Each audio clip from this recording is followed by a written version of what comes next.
Bharat versus ইংল্যান্ডের প্রথম টেস্টে মাত্র দুদিনেই যেন মনে হচ্ছে খেলার রেজাল্ট চলে এলো। ক্রিকেট আর ফুটবলের সেলিব্রেশন যেন প্রায় একই হয়ে গেল। আর একই কাণ্ড, রবীন্দ্র জাদেজা মাঠের মধ্যে তরোয়াল চালাচ্ছেন না ব্যাট চালাচ্ছেন কিছু বোঝাই যাচ্ছে না। নমস্কার, আমি প্রীতিশ, আপনাদের স্বাগত জানাই ক্রিকেট স্ট্র্যাটেজিতে।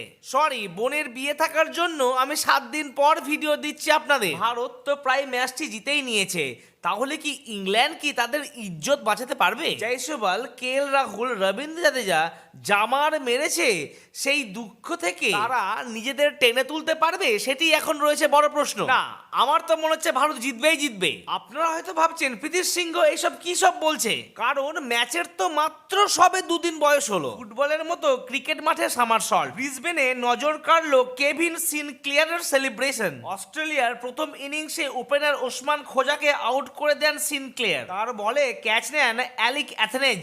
এরপরই সিনক্লেয়ারের সামারসল্ট দেখা যায়। চলুন এবার টেস্ট সম্বন্ধে জানা যাক। তার আগে যদি ভিডিওটি ভালো লাগে তো লাইক করুন, চ্যানেলটি সাবস্ক্রাইব করুন আর অল নোটিফিকেশন অন করে দিন। ভারত ইংল্যান্ডের মধ্যে হায়দ্রাবাদ টেস্টের দ্বিতীয় দিনের খেলা শেষ।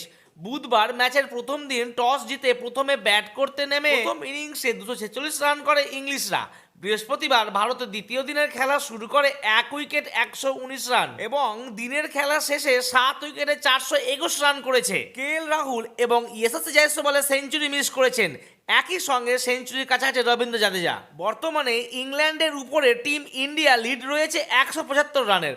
রবীন্দ্র জাদেজা 81 রানে অপরাজিত আছেন এবং অক্ষর প্যাটেল 35 রানে অপরাজিত আছেন। দেখা যাক ভারত 421টিকে কত দূর অবধি টেনে নিয়ে যেতে পারে আর খেলাটি কদিনের মধ্যে শেষ হয়ে যাবে। বন্ধুরা, আপনাদের কি মনে হচ্ছে আমাকে মোটেই জানাতে ভুলবেন না।